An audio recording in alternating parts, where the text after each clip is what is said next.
Attorney Raymond, meron na pong naunang naibalik itong si Bryce na isang mamahaling sasakyan. Ano pa po yung iba niyang planong ibalik na mga assets as part po bilang para nga pumapabilang dito sa witness sa kasong ito?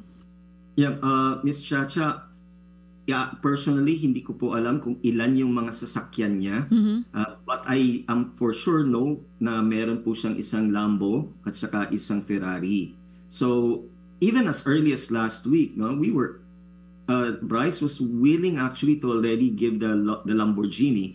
Ang nagkataon lamang sa pagkakataranta kasi, no, nagkagulo na po, and they were trying, of course, to secure yung mga vehicles, hindi ko nila mahanap yung susi doon sa Lamborghini. So ngayon po, meron na pong 1 week po na lumipas. I am hopeful no, na nahanap na nila yung sasakyan.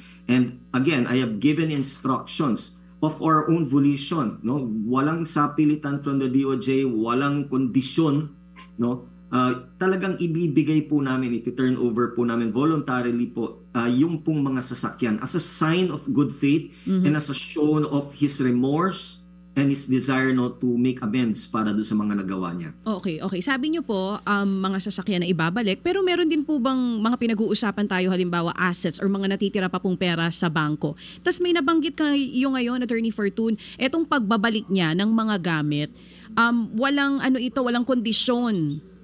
Tama po yung sinabi niyo. This is in good faith. Pero nagkaroon po ba, halimbawa, kung walang kondisyon, may negosasyon po ba na gagawin siya na part ng witness kung magte-tell all siya, kung hindi man kasama yung pagbabalik ng mga gamit?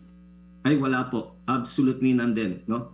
On my oath as a lawyer and an officer of the court, I have never spoken to Secretary Remulla or any of the undersecretaries that there is a condition for his being accepted into the witness protection program. No? Basta kami po, everything i-tell all niya po yan, and yun lang, no? We are hopeful that the DOJ will consider it. Wala pong any backdoor negotiations at all. And talaga po yan, isinaalay na lang ni Bryce na makonsidera po, no? Kung siya ay tatanggihan, well, tough luck, di ba? Pero we are hopeful that makita ng DOJ that if they really want to run after the big fish na tinatawag, hindi lamang yung mga maliliit lamang yung talagang nakukulong at napaparusahan, then they are hopeful that makonsider yung testimony and yung evidences na binigay ni Bryce Hernandez will be useful for purposes of convicting the bigger fish.